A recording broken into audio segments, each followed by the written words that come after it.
This is Tom Doody, middle-aged American living in New Jersey near the Lincoln Tunnel.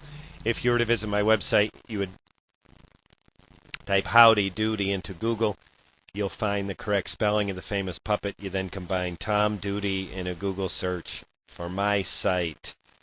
Vanity Fair, September 2013, Part 2, Goldman's Geek Tragedy. On the night of the arrest, without an arrest warrant, Serge waived his right to call a lawyer.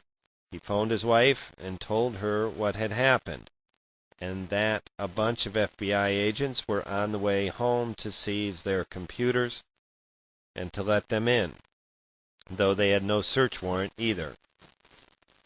Then he sat down and politely tried to clear up the FBI agent's confusion.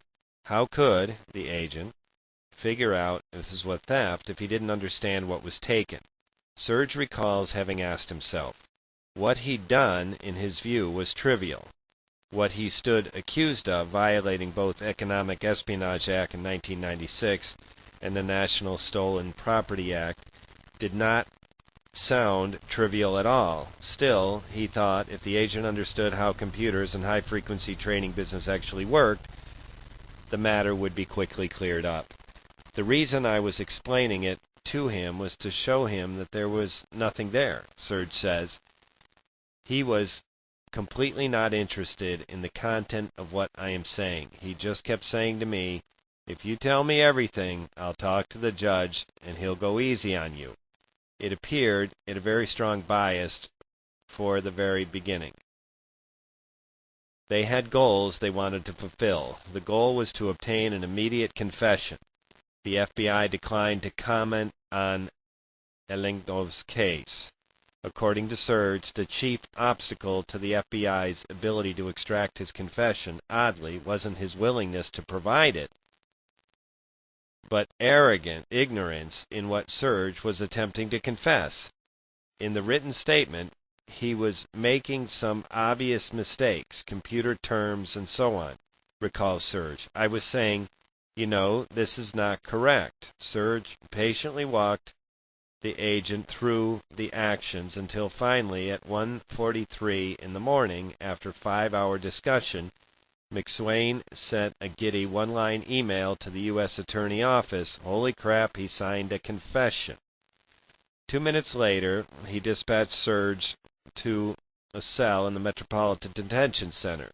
The prosecutor, Assistant U.S. Attorney Joseph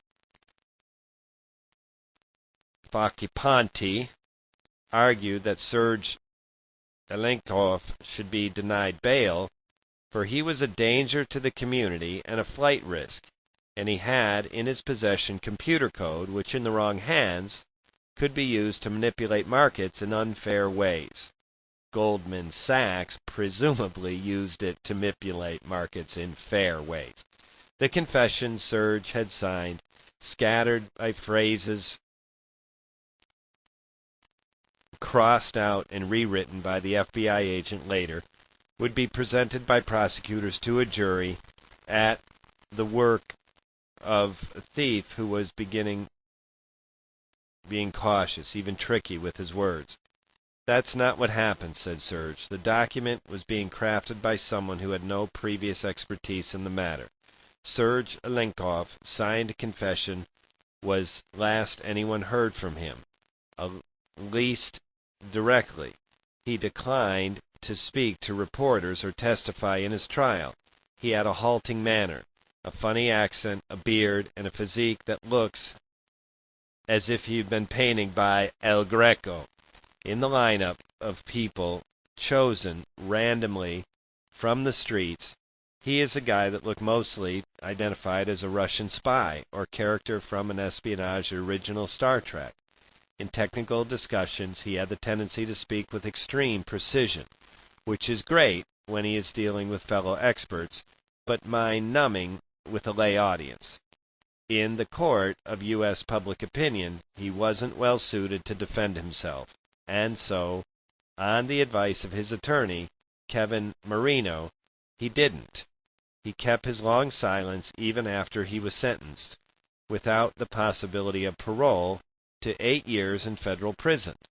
Serge Aleynikov wasn't the world's most eager immigrant to America. For that matter, to Wall Street. He'd left Russia in 1991, 2 years after the fall of Berlin, but more sadness than in hope. When I was 19, I haven't imagined leaving, he said. I guess very patriotic about Russia. I cried when Brezhnev died, and I always hated English. I thought he was incompletely capable of learning languages. His problem with Russia was that the government wouldn't allow him to study what he wanted to study.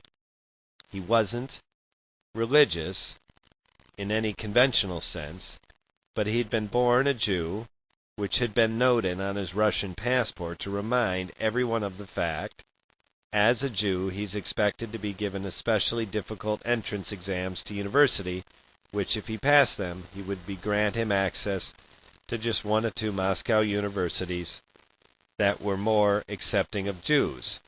He'd been willing to tolerate the state of affairs. However, as it happened, he'd also been born to program computers. He hadn't laid his hands on one until 1986, when he was already 16, but the first thing he had done was write a program. He instructed the computer to draw a picture of a sine wave. When the computer actually followed his instructions, he was hooked. What hooked him, he now says, was the detailed orientation, the way it requires an ability to see the problem and tackle it from a different angles. It's not just like chess, but like solving a particular problem in chess. The more challenging problem is not to play chess, but to write the code that will play chess. He found that coding engaged him not just intellectually, but also emotionally. Writing a program is like giving birth to a child, he says. It's a creation. Even though it is technical, the work of art, you get the level of satisfaction. He applied to which his major in mathematics to computer science, but authorities forbade it. That is what tipped me to accept the idea that perhaps Russia is not the best place for me, he says, when they wouldn't allow him to study computer science. He arrived in New York City, 1991, and moved into a room on 92nd Street, Young Men and Women's Hebrew Association, a sort of Jewish YMCA. 2 things shocked him about the new city: the diversity of people on the streets and the fantastic range of foods in the grocery store. He took photographs of the rows of sausages for sale and mailed them to his mother in Moscow. I'd never seen so many sausages, he says, but once he marveled at the American cornucopia, he stepped back from it and he wondered just how necessary all the food was. He read books about fasting and the effects of various highly restrictive diets, decided to look at it a little bit further, and asked what beneficial and why not, he recalls. In the end, he became a finicky vegetarian. I don't think all the energy you gain comes from food, he says. I think it comes from your environment. I had arrived in America with no money at all, and no real idea how to get it. He took a course at 92nd Street Y on how to apply for a job, and was quite frightening, he said. I didn't speak English, really, and a resume was totally an alien concept. His first interview asked him to tell about himself. To a Russian mentality, that question means, where were you born? Who are your siblings? Serge described to the man in great length his family tree and nothing else. He tells me, I will hear from you again. I never do. But he had an obvious talent with computers and soon found a job operating them for $8.75 an hour in New Jersey Medical Center. From the medical center, he landed a better job at Rutgers Computer Science Department, where they gave him a scholarship to pursue a master's. After Rutgers, he spent a few years working in the internet startups until 1998. He received a job offer from a big New Jersey telecom company called IDT. For the next decade, he designed computer systems and wrote the code to route millions of phone calls each day to the cheapest available phone lines. When he joined the company, it had 500 employees. By 2006, it had 5,000, and he was a star technologist. That year, a headhunter called him and told him there was a booming demand for his particular skill, building software and parsing huge amounts of information at great speed on Wall Street. Serge knew nothing about Wall Street. The headhunter sent him a bunch of books about writing software on Wall Street, plus a primer on how to make it through a Wall Street job interview, and he told him he could make more than $220,000 a year he was making at Telecom. Serge felt flattered and liked the headhunter, but he read the books and decided Wall Street wasn't for him. He enjoyed the technical challenges at the giant telecom, and he didn't really need to earn more money. A year later, the headhunter called him again. By 2007, IDT was in financial trouble. His wife, Elena, was carrying their third child, and they would need to buy a bigger home. Serge agreed to interview with the Wall Street firm, and that especially wanted him to meet Goldman Sachs. End of part 2. Tom Doody, middle-aged American living in New Jersey near the Lincoln Tunnel. If you were to visit my website, you would type Howdy Doody into Google. You'll find the correct spelling of the famous puppet. You then combine Tom Doody in a Google search. My site. Thank you for listening. Have a good day, good evening, or restful night's sleep. Ciao.